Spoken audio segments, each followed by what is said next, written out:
agenda for reform that won't make matters worse. Yes, well, this might upset part of your audience, Peter, so this is a trigger warning. This is what people like you and I do on campus.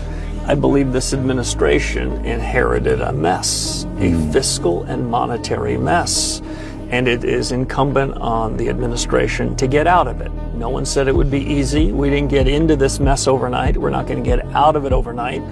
To make the numbers you said somewhat easier, I think, to understand, we were paying about $1 billion in interest expense every day the day before COVID. We're now paying more than $3 billion per day in interest expense. None of that's going to strengthen the military or help the least well-off among us. That is being squandered away.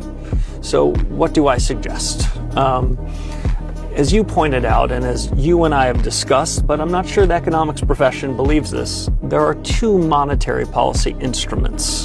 One is setting of interest rates, right, and the other is this money we keep talking about. We call it QE, we call it the central bank's balance sheet. If we would run the printing press a little quieter, we could then have lower interest rates. Because what we're doing right now is we have all this money that's being flooded into the system, which causes inflation to be above target. That's the $7 trillion balance sheet you're talking about, an order of magnitude larger than when I joined the Fed. And at the same time, you have another monetary policy instrument, and that's interest rates.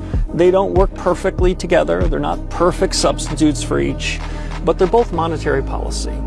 And too many that are in the central banking business say, no, that balance sheet has nothing to do with monetary policy. Well, if it did when you were growing it, it should have something to do with the conduct of monetary policy when it's going the other direction. I think we have to be honest about these two instruments.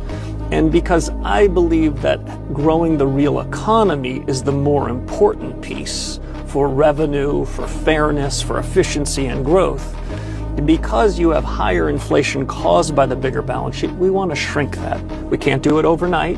We want the Treasury Department and the Federal Reserve to come to some accord, much like the Treasury and the Federal Reserve came to in 1951.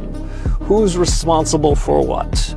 Who's going to be managing interest rates? The Federal Reserve. Who's going to be handling fiscal accounts? The Treasury Department.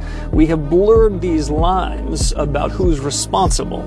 And when a president comes to power, his Treasury Secretary should be responsible for as the fiscal authority, instead of blurring that over to the Federal Reserve, which only brings politics to the Federal Reserve, and I would say interrupts